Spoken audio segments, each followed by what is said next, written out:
This is a CBS News special report. I'm Tony DeCopel. Day 10 in the search for 84-year-old Nancy Guthrie, and we have a break in the case. The FBI has just released a surveillance photo showing a, quote, subject in the case. Take a look at your screen. We'll put them up. You can see what appears to be a male figure armed, carrying a backpack. These photos are isolated images. They were taken from Nancy Guthrie's home surveillance camera. The FBI says they are seeking to identify this man, and they consider him a subject, not a suspect as of yet, not a person of interest as of yet either. The quote from the tweet from Kash Patel, the director of the FBI, was that law enforcement had uncovered these previously inaccessible new images showing an armed individual appearing to have tampered with the camera at Nancy Guthrie's front door on the morning of her disappearance. You're looking at that individual now. If you have information, contact the FBI or the Pima County Sheriff's Department as soon as possible. Absolutely chilling photos. I'm here with Anna Schechter, who is a producer in our Crime and Public Safety Unit. Anna, thank you very much for being here.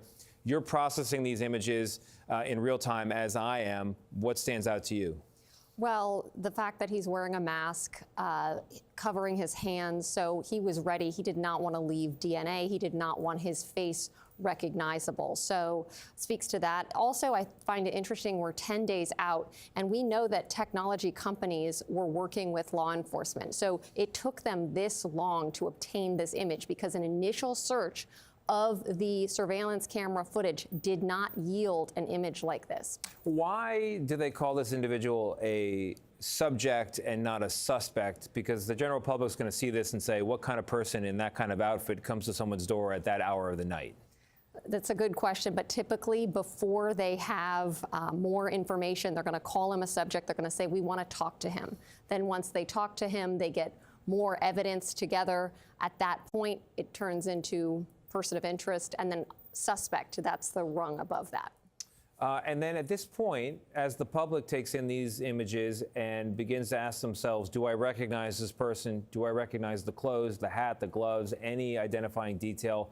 What is the next step from a law enforcement perspective? Would they have already tried to solve this or identify this individual on their own, or would going to the public be an early step? This is an early step. They already have exhausted a lot of leads. This has been a frustrating process for them. So they get this image. They want to put this out. They need help from the public. Last night, we got a statement from the FBI saying somebody out there has information. So we don't know if they had this image yesterday or today, but they wouldn't have been sitting on it for very long because they know they need the public's help, especially since so many days have passed. Asking the public's help by posting pictures, that's old-fashioned from a law enforcement perspective. We also live in a world of new technologies. These were recovered images. There is AI now that can identify people in some cases based on their gait, based on their body type, their carriage. What's possible? What do we know could be possible in terms of what happens next in that department?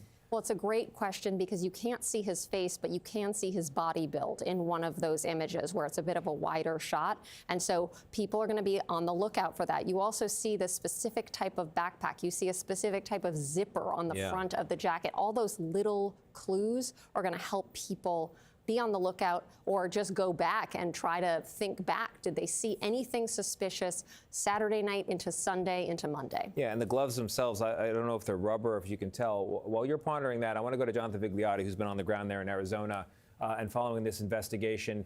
Jonathan, the other party here, not the public, but the Guthrie family. In private, they will be shown these photos. They'll be thinking about them. What do you know on that front?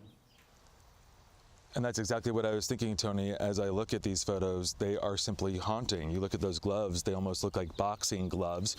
It's unclear if these photos represent video that is associated. The gait, the way that this person would walk, that would certainly be identifiable to some degree, along with perhaps the clothes. Of course, these clothes could have been purchased for just this. I just want to give you a little bit of a scene setter because there was, for a while, a lot of question about how the person that committed this crime entered entered the home. A lot of theories about behind, on the side, but this is the front entrance. You see that archway there. You see the mailbox in that one photo in the distance, and you see the lights of another house.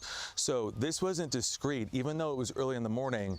This was a bold attempt. There is something in his hand. I can't quite make that out. And then the next question, we have these photos, but how did this person, not of interest, but obviously a lot of interest surrounding this person, flee this property? What vehicle may this person have been in? We do know, speaking with officials, they have been combing the area, the perimeter surrounding what really is an island of a neighborhood here, retrieving traffic camera video. They are trying to weave all of that together so they can identify not just a car at that time, but where did that car go? What other traffic cameras did it pass by? And when I spoke with the sheriff, and the FBI is also confirming this, as of now, there is no solid lead on a car of interest, but clearly a subject here of interest, and a terrifying one at that, Tony. All right, well, Anna, thank you very much again to you. Jonathan Vigliotti, you'll have more tonight on the CBS Evening News. To the public joining us in progress here, these images on your screen were just released by the FBI. They are images of an armed man hauntingly outside the home of Nancy Guthrie. 4 images in all recovered from a home security camera, a surveillance camera. They thought these images were lost. They are not. The man appears to have tampered with the camera, according to the FBI. Again, this is the front door, the front entranceway of Nancy Guthrie, as we are in now day 10 of the search for her vanishing February 1st in the early morning hours. We'll stay with this. Our coverage will continue on CBS News 24/7, your local news, and tonight on the CBS Evening News, of course. This has been a CBS News Special Report. I'm Tony DeCope.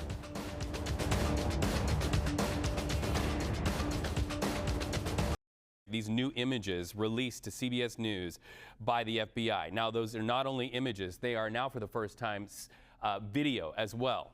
Let's just go ahead and watch this together as a national and international audience. Those thick gloves, tweeted by FBI Kash Patel, showing going up and doing something to a camera there. This is presumably on the front porch of Nancy Guthrie's home. Touches the camera, does something, walks away, walks out off of the sidewalk, then goes and retrieves something, picks it up, and then approaches that camera again. Again, you see the gloves. You see the fist there, messing with the camera. Let's bring in CBS News senior coordinating producer Anna Schechter, watching this with me in real time. Why going back and forth and pushing that rubber glove up against the camera, Anna? Well, we know that this individual wanted to take this camera and did ultimately actually physically take the camera from where it was screwed in there to the outside of Nancy Guthrie's home. So luckily, a technology company, and we can report that it's Google, she has Nest cameras in her home. So Google worked with law enforcement to recover this video. It took them at least a week. They've been working on this for more than a week. So this image is extraordinary. Unfortunately, you do not see the face of the individual. So there's no facial recognition software, but the video does give you a sense of the build of the person, and those are unusual gloves. The backpack is distinctive. There's a distinctive zipper on the front of the jacket of the individual, and even a distinctive looking face mask, just the full type of ski mask. It's kind of right out of a horror movie there. Right. That image that we're seeing on our screens right there. So Well, if anyone finds those items, that's going to be helpful. Well, and then the video that we just were showing our viewers, Anna, is showing this person grabbing foliage of some sort and waving it in front of the camera. I don't know if we can go back to that or not. This is really important information. It's just important we paint the screen with this. That foliage, once back and forth in front of that camera, is that testing to see if a light comes on to verify that it's recording? What could that be? Yeah, law enforcement officials tell our own Jen Jacobs in D.C. that it is prairie brush that he's holding up. Maybe just checking to see if it's registering on the camera. But regardless, the individual was able to take that camera, and that impeded this law enforcement investigation because it took police days to recover these videos and these images, which would have been very helpful to have when police showed up at the crime scene on Sunday afternoon. And unfortunately, they didn't have access to these until later. We don't know exactly when, but I imagine that they would have wanted to put this out pretty quickly, given that so many days have passed and they have already said they need the public's help in looking for this individual who took Nancy Guthrie from her home. I'm remembering Savannah Guthrie's plea on social media not long ago, where she uses, and I'm just going to paraphrase here, the notion that even any small detail that you know about could be what breaks the case. And so right now we're seeing some small details. You're seeing those what appear to be black rubber gloves, and you can see that small detail. They go up beyond the cuff of that sleeve. You're seeing the zipper, the detail. You're seeing the detail of the shoes, the backpack, even the mask. Anna, how important are these details, not only to the FBI, not only to investigators, but to a family who likely is sick at seeing into the eyes of the person that did this? Well, they are crucial because right now they are the best hope at the public identifying who this is. They are the best hope for people to be looking out for someone of this build wearing similar clothing, or maybe did they find it in a dumpster somewhere, because that could be a clue as to a point on a journey during this timeline from overnight Saturday into Sunday, January 31st into February 1st, and then them disappearing for this amount of time. So this is extremely helpful, and this is policing in this day and age. It is technology that helps to solve these cases. Without this video, it would probably, police would have nothing at this point in this particular case. And as we've seen with the Brown University shooting, it was a person who saw the suspect, but also it was license plate reader cameras and surveillance cameras that identified the same vehicle outside of Brown University and near the home of the MIT professor who was shot. It's because of those license plate reader cameras that we and law enforcement knew that those two crimes were linked. Same going back to Luigi Mangione. Had there not have been those images of his face in the taxi cab and the grainier footage, the image from the hostel where Mangione was staying in Upper Manhattan, had those not been released to the public, those people at the Altoona, Pennsylvania McDonald's would not have recognized him. So this is how it works. Even though we can't see his face, this is very important in this investigation. Reed? Well, and also it just invites so many more questions. You know, I haven't actually been to the home. I presume you have not either, but our reporters there have.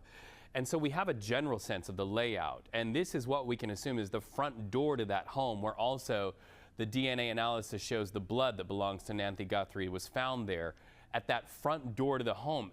Does it strike you that this person did not try to enter through a side door or go over one of the back fences or go in a place that was perhaps less visible, and instead we see a front door scene here where a front doorbell Nest camera was taken? That's a really important observation, and almost from the get-go, the sheriff has told CBS News, told our own Jonathan Vigliotti out there, that the way the individual entered the house is crucial to this case and is very important. And if somebody got inside the house without much trouble, that is an important information that speaks to potentially familiarity with the home, having cased the home, or having been there before. Well, we're going to bring you back and continue talking to us, Anna, but what hits me right now is thinking of Savannah Guthrie and her family. I've worked in the past with Savannah Guthrie. I cannot imagine the horror after seeing into the eyes of this person. All right, so picking up where Tony and team left off following the breaking news of the release of those images by the FBI, let's go back to Arizona, bring in CBS News reporter Andres Gutierrez, who also is watching these developments in the case. Andres, the FBI says a male. How do we know for sure that the person in that image is a male? When you look at the eyes, you look at the eyebrows there, it opens up a lot of questions. Why are police so sure about gender here? At this point, they are certain that that is the individual. As far as there is likely video, according to Kash Patel's tweet, in association with this.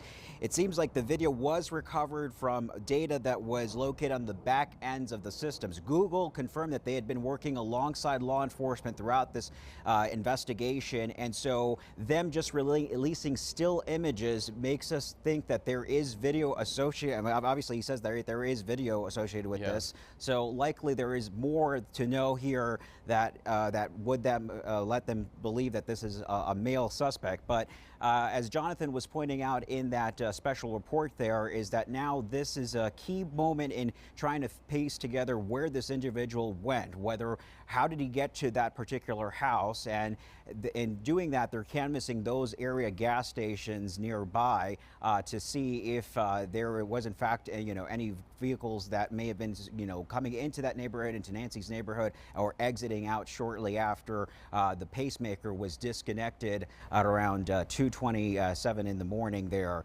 So this again is a huge step. Day 10, we had wondered why there had been a lull in the investigation, but this is exactly what they wanted. Now the public can be out there looking for either the make and model of that particular backpack, the mask, the build of that individual, whether this person may have been perhaps seen, in the neighborhood, in the days leading up to Nancy's disappearance.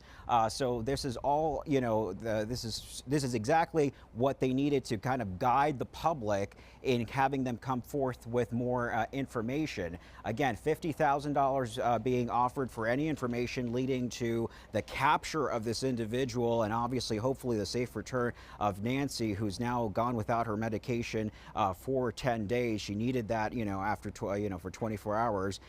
So again, this is may provide the big break in the case that they've been looking for, Reed. Andres, as you and I continue to talk, I think the best service we can do is keep these images up for the public to see them. Obviously, the FBI saying these are super important to look at. So we would just ask anybody who's watching this, whether at home or in the palm of your hand, to look at all of the identifying features.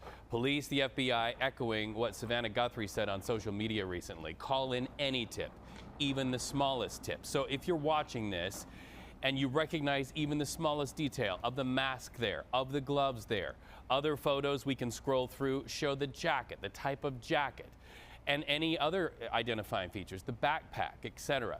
Call police. You may talk yourself out of calling in that tip, but what if you recognize the zipper on that jacket? It's somebody that you've talked to. It might just be the tip that can bring Nancy Guthrie home.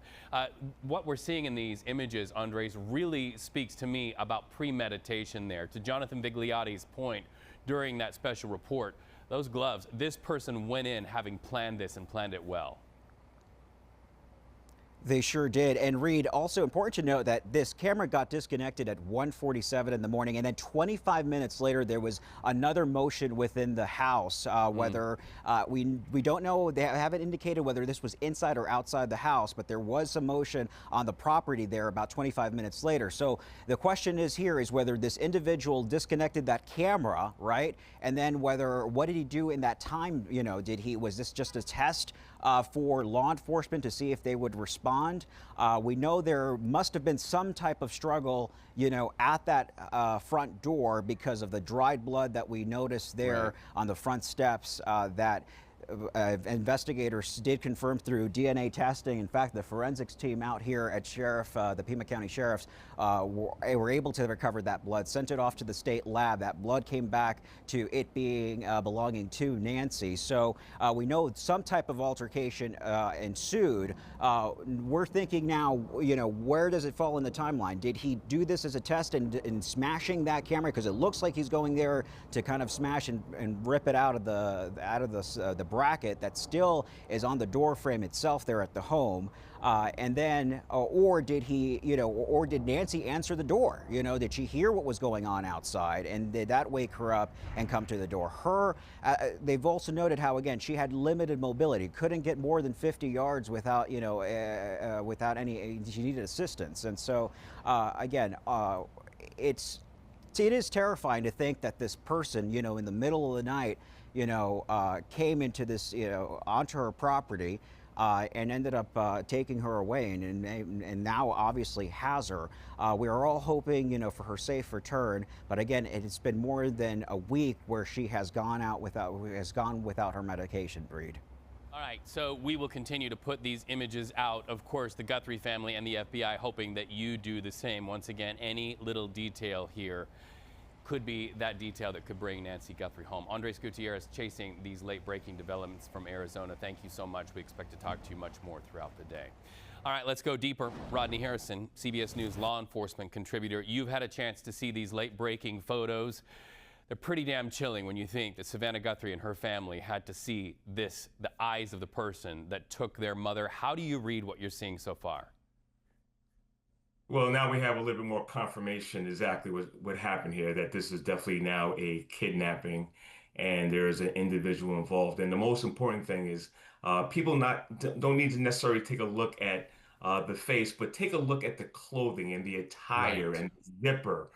Certain items on these clothing that maybe somebody can identify and attach it to an individual that they may know or might have seen walking around. You'd be surprised. You just take a look at the Luigi Mangione situation. Take a look at the unfortunate death that happened with Charlie Kirk. Those images that got out were able to identify a suspect a lot quicker through the public's help, identifying a certain description or identification on that person that they were able to notify law enforcement. Well, and as we drill down on these images, the public, of course, is encouraged to do the same. Let's keep those up because they're super important for our viewers to look at here. You see those very thick gloves that this person is wearing. You see the type of shoes. To your point, the jacket, the zipper on the jacket.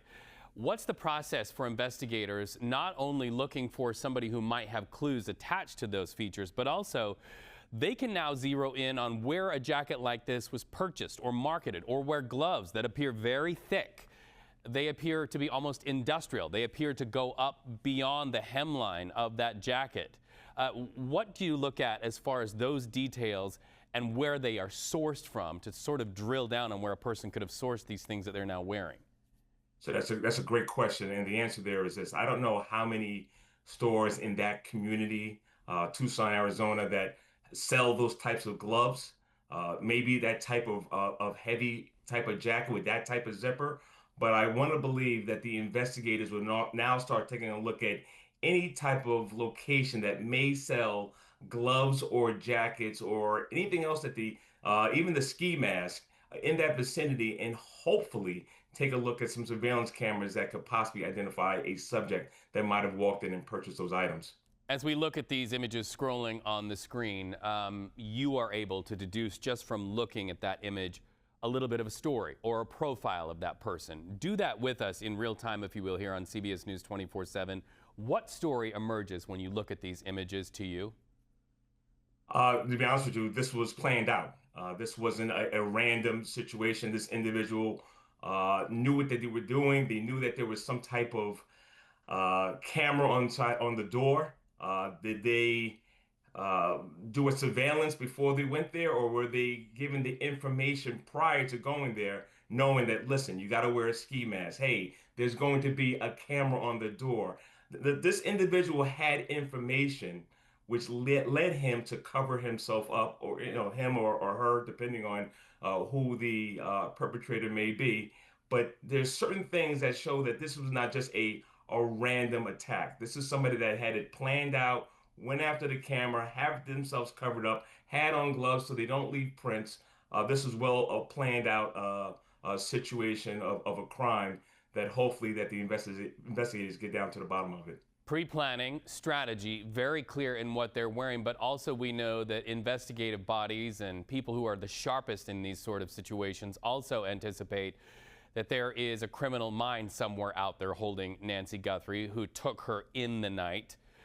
Is this also today, this release, sort of saying, we're going to put some heat on you out there? They know that this person likely could be watching media. And does releasing this at this time put a little more heat on this person? And if so, why as a strategy? Yeah, absolutely. That's the one thing. And one of the strategies that you have to do is you may have to go into the jail cells, maybe even the prisons, have people that may be in their custody take a look at this body frame, that jacket, those mitts, and take a look and say, hey, does anybody know anybody that fits the description? If you ask me, I wouldn't be surprised if this individual, this wasn't his first time committing a crime.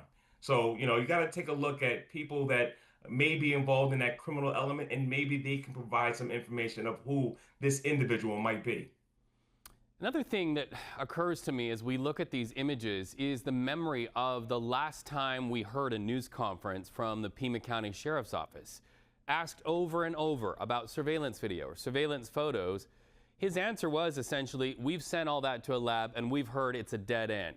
That Nancy Guthrie didn't have a subscription to this service that we now know from the images is Nest. You see that in the top right-hand corner. Are you surprised now at the difference between what the sheriff told the public and what we now know to be true, which is there are images and Kash Patel signals video to go along with it? I'm going to be honest with you, I'm disappointed.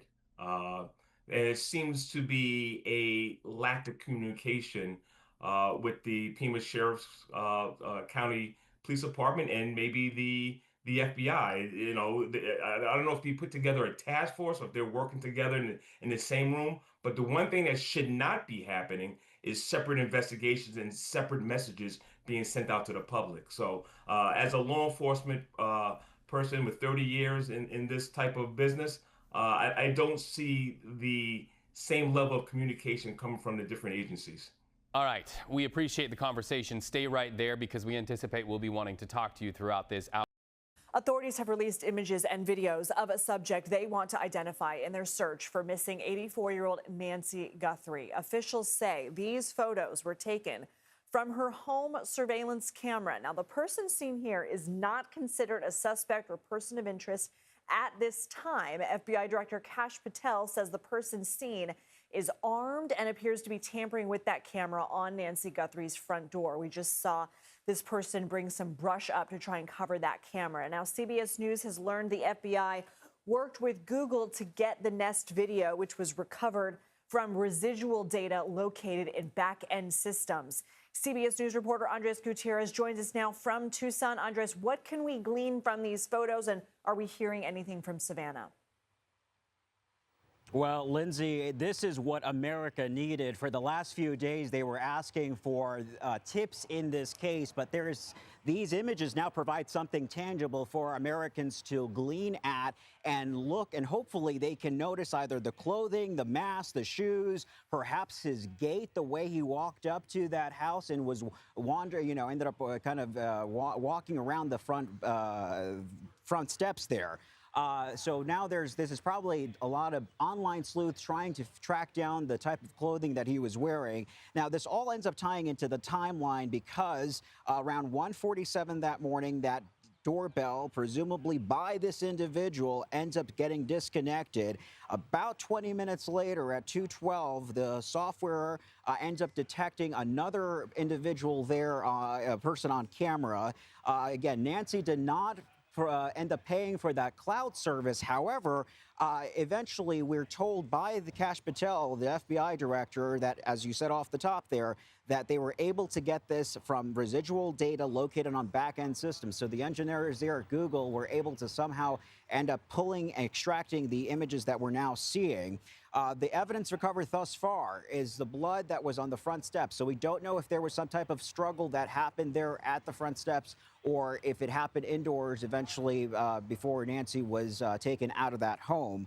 The septic tank was looked at over the weekend. That happened on Sunday. And then the camera was removed from the roof on Friday, and her car was towed as well. They're trying to figure out if there were any data points from that vehicle. But again, over the last few days, they had been asking for tips, and this finally gives Americans something that tangible that they end up could look for, whether it's the clothing or whether it's this person's gait.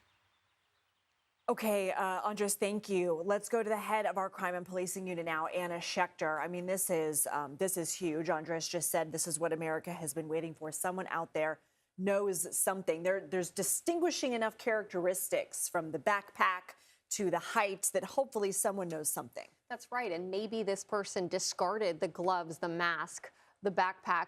Who knows? All of that can be tested for DNA if found. This is potentially going to crack this case open. But of course, we can't see this individual's face, unfortunately. That would have been much better. And that, to me, speaks to the amount of planning. There was enough planning that this individual knew to disguise their face, wear the gloves, to not leave those fingerprints. So that tells me a little bit about who did this. Would the family have been shown these images prior to releasing them to the public? Well, Savannah Guthrie herself posted those. And the Guthrie family has been working closely with the FBI since Sunday, and closely with the Sheriff's Department as well. So yes, I'm sure that they would have shared these images. In fact, the FBI was involved in helping and supporting the Guthrie family put out those videos.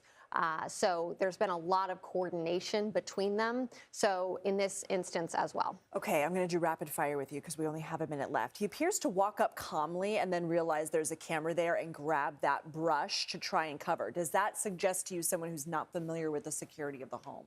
Great question. I'm not sure, because maybe this individual knew that the camera was there and was just hadn't figured out how to dismantle it yet. Why did it take so long to get these images? Great question. That is the money question. Nancy Guthrie did not have the subscription service for Nest cameras, and so the data had to be recovered by Google. It's like a cloud situation. It was not readily available. But we are now a week after Google got involved. Had we had these earlier, it would have been better. Andres mentioned the camera that was removed from her roof. Could we potentially get any more images, either from that or was there anything inside? Possibly. She had Nest cameras inside. There is a chance that Google can recover more images from inside the home and also from that camera on the roof. Anna Schechter, stay close. Thank you so much. Anyone with information related to Nancy's disappearance is asked to contact 1-800-CALL-FBI or visit tips.fbi.gov, no matter how small. The White House press briefing was delayed after the Guthrie news was announced. Press Secretary Caroline Leavitt had this to say in her opening remarks. The president encourages any American across the country with any knowledge of the suspect to please call the FBI, who continue to assist state and local authorities who are leading this investigation on the ground. And once again, I will reiterate that the prayers of this entire White House are with Savannah and her family at this time. All right, I want to bring in former FBI profiler Mary Ellen O'Toole. Mary Ellen, thank you for being with us. You worked with the Elizabeth Smart and Natalie Holloway disappearances, among countless other big cases. You spent your career studying the criminal mind. When you look at that video, what stands out to you? A couple of things stand out, and one thing in particular is this. If you watch how the person moves around the porch, I'll call it the porch area, if you watch how comfortable he seems to be. He doesn't race around. He's not jerky in his motions. He just sort of moves around slowly and seems to be comfortable as he bends over and pulls up the flowers, sort of looks around.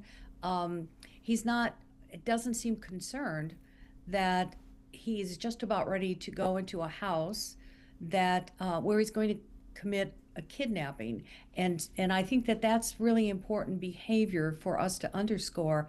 That comfort level can come from his personality, but it's also possible that that comfort comes from the fact that he knows the neighborhood, he knows the dynamics. Late at night, there's nobody around, and if there is, they can't see him. And comfort can also come in other cases that I've worked where the individual got into the house ahead of time and scoped it out, at least minimally, to understand what the dynamics were inside the home. In your professional opinion, looking at this video, does it look like this individual had scoped out the home before? Well, it's the comfort level on the outside that seems to be really impressive to me. But I have seen in other cases involving kidnapping, even though it's not kidnapping for ransom, it's kidnapping as part of another major crime, that offenders go into the house of a low-risk victim in a low-risk environment before the night or the day of the kidnapping so that they know what the layout of the house is, they know where things are, they know if there are weapons in the house. So that seems to be consistent across the board with a number of kidnapping cases I've worked over the years. Savannah Guthrie posted another video on her Instagram yesterday, and it was interesting. It was just her looking into the camera. You could see she put on a little bit of makeup as well. And this time she was pleading to the public for help, not her mother's kidnappers. What do you make of the strategy behind these social media videos and specifically the timing? It was very well done, and I'll tell you why. She is appealing not to the general public. She is appealing to one person.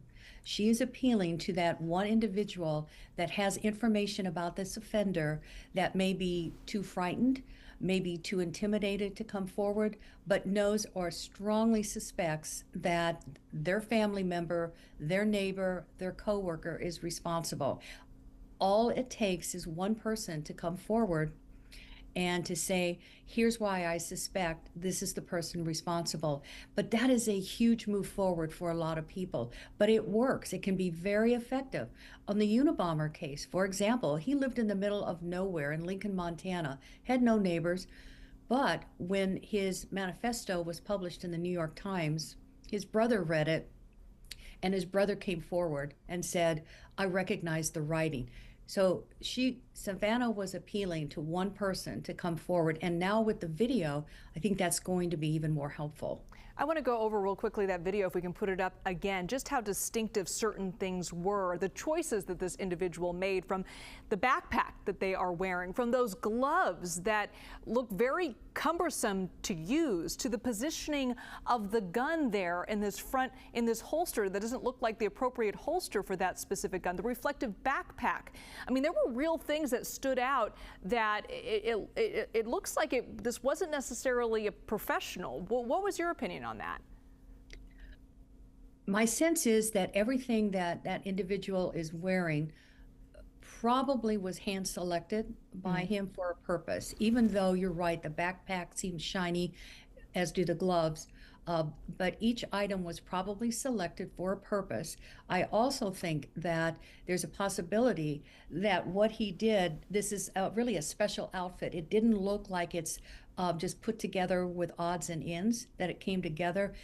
There could have been a dress rehearsal before the kidnapping. We are now in week 2 of this investigation. There have been ransom notes, deadlines for Bitcoin payments. You've worked on many high-profile abduction cases. How extraordinary is this particular case? It really is extraordinary for a number of reasons. Kidnappings for ransom are not common at all. It's a very particular crime, and it has certain features to it on the part of the offender's personality, and they usually do end up excuse me, in an arrest. But when you add on to this crime, what we're seeing right now with the videotapes, it certainly does look like this case is going to be resolved. And what people don't realize, because we all watch all the TV shows, these offenders in these very high-profile, complex crimes can't help but make mistakes. They just can't help but make mistakes. And this video is a mistake. But what other mistakes did this offender make? And my sense is he has made them before the crime. People know who he is. And he made them after the crime because he can't anticipate 1 week of post-kidnapping behavior on the part of the victim. So that's what Savannah is appealing to, is people that have seen those mistakes to come forward. Mary Ellen O'Toole, thank you so much. Great to be with you. Thank you. Well, the FBI is urging the public to reach out with any information that could help bring Nancy Guthrie home. You can call the FBI tip line at 1-800-CALL-FBI. Breaking news out of Arizona, the FBI releasing chilling new photos and videos of a subject in the disappearance of Nancy Guthrie. Images recovered from Nancy's home surveillance camera show a masked individual on the front porch. Now take a closer look at this video. You can see a person approach the front door and then cover the camera with a gloved hand. Now that person's also wearing a zip-up jacket and a backpack with a mask leaving just the eyes and mouth visible. A gun also appears to be in a holster in the middle of their waistband, the front part of their pants. You can also see this individual turn around and pull some plants from the yard. Now in the second video, you see the same person using the plants to try to cover the camera. Savannah Guthrie reposted these videos to social media, writing, quote, "Someone out there recognizes this person. We believe she is still out there. Bring her home." I want to bring in Kirk Burkhalter, a former NYPD detective and New York Law School criminal professor. Kirk, I know you've looked at this video many times. What stands out to you? So a couple of things stand out. First of all, just generally speaking, the video is a bit of a game changer in that what we've seen with other videos when they're released nationally, someone knows this person, someone other than this person's associates who were interacting with them or may have assisted with them. The clothing is somewhat distinct, their gait and so forth. The other thing that jumps out is actually the holster. It's very odd. It's a generic holster, looks to be a generic holster as opposed to one that is designed specifically for that firearm. The individual is wearing it in the front as opposed to the side. You know, maybe someone who's not too familiar with a firearm. Even having a holster, why not just throw the gun in your pocket or something? So that's rather odd. What about the choices in what this individual is wearing, specifically those gloves? It's hard to tell what they're made of, and they don't look like what you would normally think of professional criminal, those types of gloves that they'd be wearing. They're cumbersome. Well, they look cumbersome. You know, the first choice would probably be some type of rubber gloves or the gloves you see folks wear when they're cooking, surgical gloves. I mean, those would kind of be the last type because it's difficult to manipulate smaller objects wearing those gloves. So that seems odd. And also that backpack seems rather full. And I'm just so curious as to what might have been in that backpack, you know, rope or some other type of materials to detain someone. What was this person anticipating doing? And not to mention taking the time to tie the backpack in the front. The entire video is quite odd, to be honest. Now, apart from the physical characteristics, what else sticks out to you from this video that could point to a possible motive or familiarity with the victim or her home? So motive is very difficult from this video to determine if this person actually had a motive. Certainly looks like perhaps they were anticipating someone being home. Why else would you bring or carry a weapon? Also, the fact they seem a little unprepared, you know, searching around for a plant or something to cover the actual doorbell camera. Their movements seem kind of slow. I would think, knowing that there's a surveillance camera, I would want to get in and out or get in and out of the view of the camera as quickly as possible. So that seems rather odd. So once again, a little bit difficult to discern a motive. However, certainly they anticipated perhaps meeting some resistance or meeting with someone inside. I'm curious, seeing this video of the suspect, do you think it's possible this person acted alone when it came to abducting Nancy Guthrie, with the description of who she was as well? Mobility was difficult. Do you think another person had to be with this individual looking at that video? It's certainly possible that this person acted alone because we don't see anyone else, right? So wouldn't it be easier to accomplish what this person was trying to do? Have one person hold their hand over the camera while the other person disables the camera and so forth. So it does tend to look like perhaps they were acting alone, hence carrying all the materials, whatever they are, in the large backpack, being armed. This seems like something that should have been more of a two-person job. So they very well could have been acting alone. There's no indicia that there's anyone else standing by. But that's certainly speculation. How important, though, is this video now to this investigation when it comes to evidence, which up until now, we've only had a little bit of evidence, it sounds like, in terms of physical evidence. We knew that the blood on the front porch was connected to Nancy Guthrie, and also a lot of it is from digital evidence, from the apparent ransom note sent to various news outlets. How important is this video right now? Well, I think it's very important. First of all, just starting with something you mentioned, if you examine the video closely, blood is not visible in this video when you pan out and you're able to look at the porch. However, we do know blood was visible once the police arrived at the scene after what now certainly looks like an abduction.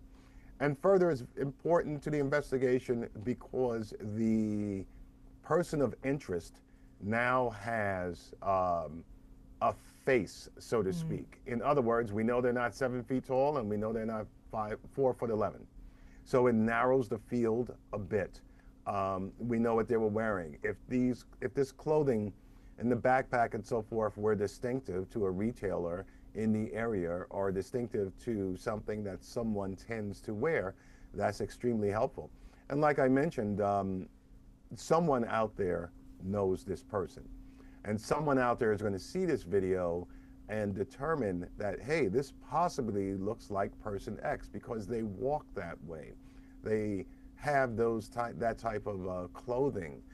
Just reminds me of that person. Those are very important leads.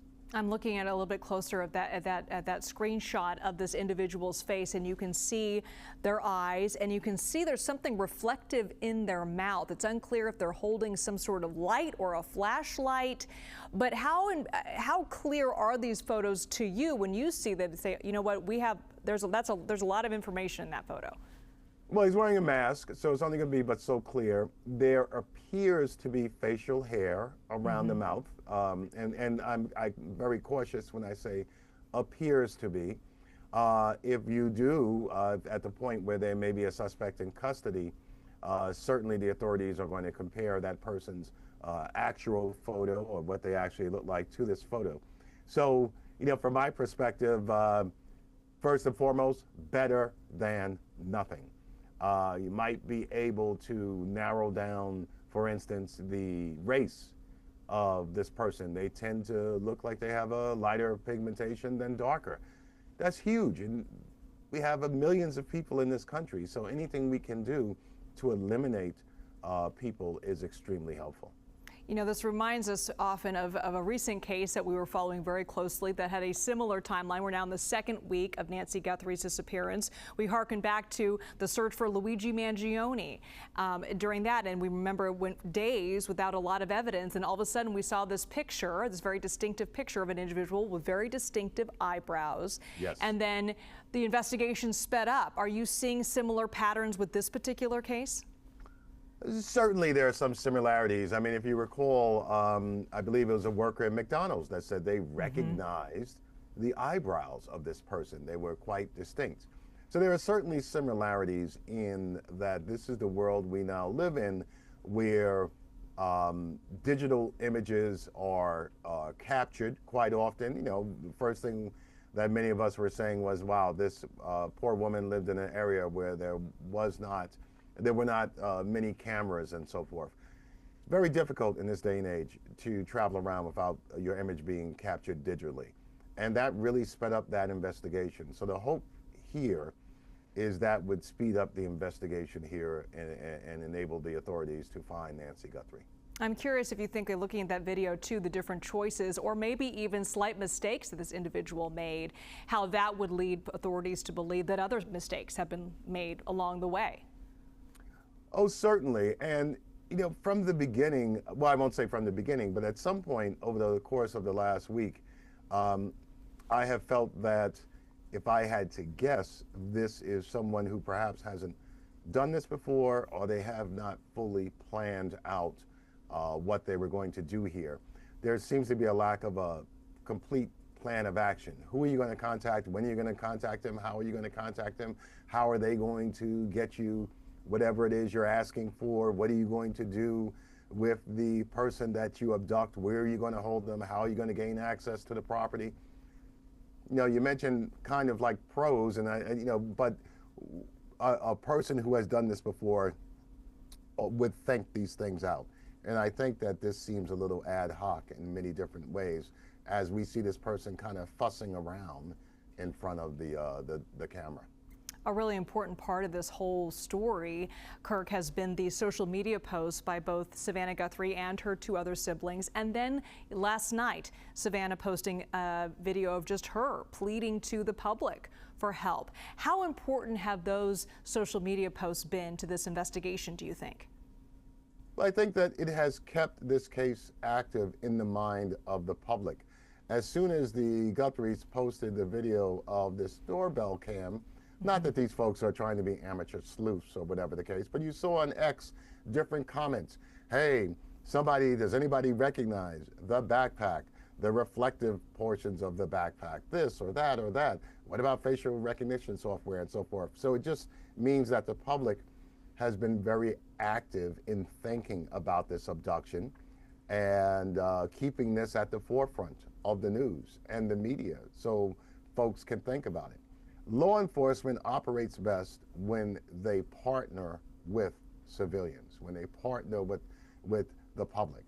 They don't work best when they are in a vacuum. So anything you can do to inspire that partnership in an investigation is always going to be helpful. Yeah, this story has certainly captivated the entire world. Kirk Burkhalter, thank you so much for that insight. My pleasure. Hello, and thank you for joining us. We are following new developments this evening regarding the disappearance of Nancy Guthrie, the mother of Today Show anchor Savannah Guthrie. Take a close look at this video. This is who federal law enforcement officials want to speak to. The FBI released this surveillance footage showing a masked, armed individual outside of the home of Nancy Guthrie, tampering with her home security camera on the morning of her disappearance. The person is wearing a ski mask, backpack, and gloves, and has what appears to be a handgun of some type in a holster at the waist. Now, some of the images are a little bit clearer as well. We're going to cycle through them in a little bit, but just to remind everybody, Nancy Guthrie has not been seen since the night of January 31st when she was dropped off outside of her home.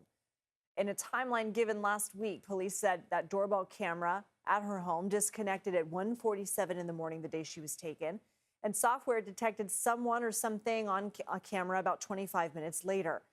Guthrie's pacemaker app showed a disconnect from her phone at 2:28 a.m. We have team coverage on this story. CBS News reporter Andres Gutierrez is in Tucson, Arizona, and senior coordinating producer for our crime and public safety, Anna Schechter, is here with me in Studio 57. Andres, let's start with you. What more do we know about this video and what it means for the investigation? Well, Lindsay, this clip was not available to law enforcement at first. They had to pull it from a back-end system from Google, who operates Nest cameras. You can see their watermark there in that video. And this is after the original doorbell video was no longer available. Remember, Nancy didn't pay for the cloud subscription to save that video. The FBI is calling this individual a subject, not a suspect, but they say the behavior in that clip is very important. They walk up directly to the camera, try to reach to mess with it, and they appear to be armed. Combine that with that critical 40-minute window that you highlighted there earlier. This individual is a key focus of this case. Right now, agents are analyzing the most basic details, the estimated height, the build, the way this person walks and what they were wearing. They're asking the public to do the same, pay attention to those details. And if you recognize this individual, to give them a call. The FBI offering a $50,000 reward. Their tip number, 1-800-CALL-FBI. What are we hearing from the Guthrie family? Well, the video overall is very chilling to watch, and they are making it clear they do not know who this person is. Within the last 24 hours, her children have been posting messages on social media. Savannah Guthrie just yesterday describing this as a nightmare for the family, and they're thanking people for their prayers. And now they're urging Americans to take action, share these images and videos, check home security cameras, and call in any tip, no matter how small it might be. Savannah, and that message we're showing on screen saying, we believe she is still alive. Bring her home. Andres Gutierrez, thank you. Let's go to Anna Schechter now. What are your biggest takeaways from this? I mean, we have what looks to me like distinct enough features, thin eyebrows. The eyes are very distinct that somebody could know this person.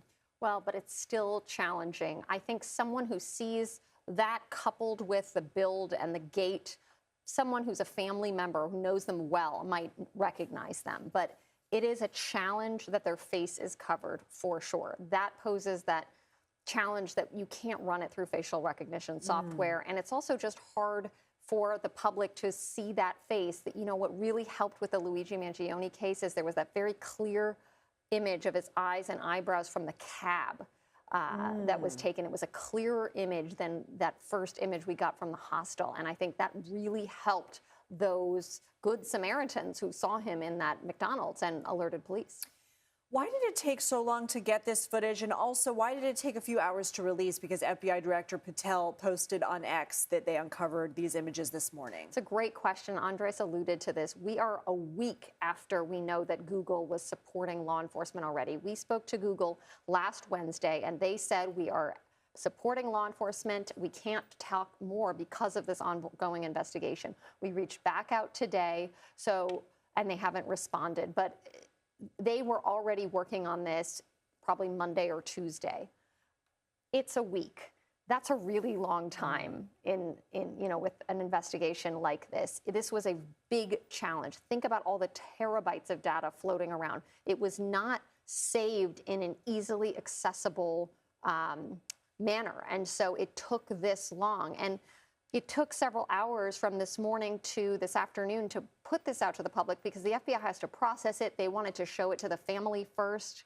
And that took some time. It took a few hours. But if they first got it this morning and got it out this afternoon, that's, I think, a pretty quick turnaround time. I think, you and I have been talking about the timeline, and I mentioned it. 1:47 in the morning, software detected somebody on camera 25 minutes later. 2:28 a.m., she disconnects pacemaker from the phone. She didn't do that, but the pacemaker disconnected from the phone. It's that 45-minute window that is even more chilling of what happened in those 45 minutes, knowing that her blood was just outside those steps where that person is seen. And now you see this masked, armed individual tampering with the camera. It's out of a nightmare, but it does. We've always known that whoever did this had a long time, who was there a long time. One of our sources told us that's like a lifetime when you're talking about criminal activity. Normally, a kidnapper wants to go in and out, but it probably took a little bit of time, disconnect at 1:47 a.m., then took a little bit of time in the house, and then to get her out of the house took a little bit of time. So it kind of makes sense if you piece this together, seeing who was doing this, It likely. makes me sick to think about. All right, I do want to ask you one more question. So we have internet sleuths who are going to be going through everything. The ski mask, where were the gloves? But the gloves look a little bit different. The jacket that this person is wearing, the backpack, hopefully something distinct enough. We know that law enforcement wants tips. We also know they're like, look, 911 is not the place for comments on this case. So it's sort of a blessing and a curse to release this because now they've got this flood of information they've got to weed through. That's exactly right. That's a perfect way to put it, a blessing and a curse. All these people who are flooding to social media to guess what brand of gloves or backpack or guess who it is, those tips can be helpful, but they can also be really detrimental and they can be hurtful to people. You can have the whole internet crowd around someone that someone thinks it might be and it's not the right person. So we've got to be really careful. And I think it's a good message for our viewers. If you're thinking about posting who you think it might be, it's better to just contact law enforcement and let them do that work. Anna Schechter, thank you so much. Officials are asking anyone who might have information regarding this individual to call 1-800-CALL-FBI. And later this hour, I'll speak with former senior FBI profiler Mary Ellen O'Toole about these new videos and what they mean for the investigation. Following the release of those new images in the Guthrie case, White House Press Secretary Caroline Leavitt described the president's reaction. His initial reaction, of course, as all Americans, is just pure disgust. And again, it's heartbreaking to see now this footage really bring to life a story we've all been reading about. And again, we're just praying for the safety of Nancy Guthrie and that she will return home soon. And the president directed me to please encourage all Americans with any information to call the FBI. And we hope that this case will come to a positive resolution as soon as possible. CBS News senior White House correspondent Weijia Jiang joins us now. Weijia, what more is the White House saying? Well, Lindsay, it's notable that the White House press briefing started about 40 minutes late today, and that is because Caroline Leavitt came out and said she was reviewing the new surveillance images and video with President Trump, and that is the reason why she was running a little bit behind. You just heard directly from her. She also added that anybody who is involved in this depraved crime should be held to the fullest extent of the law, adding that President Trump wants anybody with information to come forward. This is a case, Lindsay, that is not only gripping the country, but certainly here, the White House as well, with President Trump now remarking several times. It's notable that on Friday, he actually said that there were some very strong clues that would soon be released. He said that we could have some answers coming up fairly soon. And he went even further to say that he wasn't just talking about a potential search for somebody, that he was talking about a solution and that things would be coming out that would be, quote, definitive. Now, what we don't know, Lindsay, is whether he was talking about this surveillance video that ultimately came out, more than 48 hours later. But it is notable that the president seemed optimistic a few days ago that there would be some kind of major development in this case. And of course, he is very closely monitoring this. Yeah, somebody who's hanging on every word and every update in this story. That certainly was interesting when the president said that over the weekend.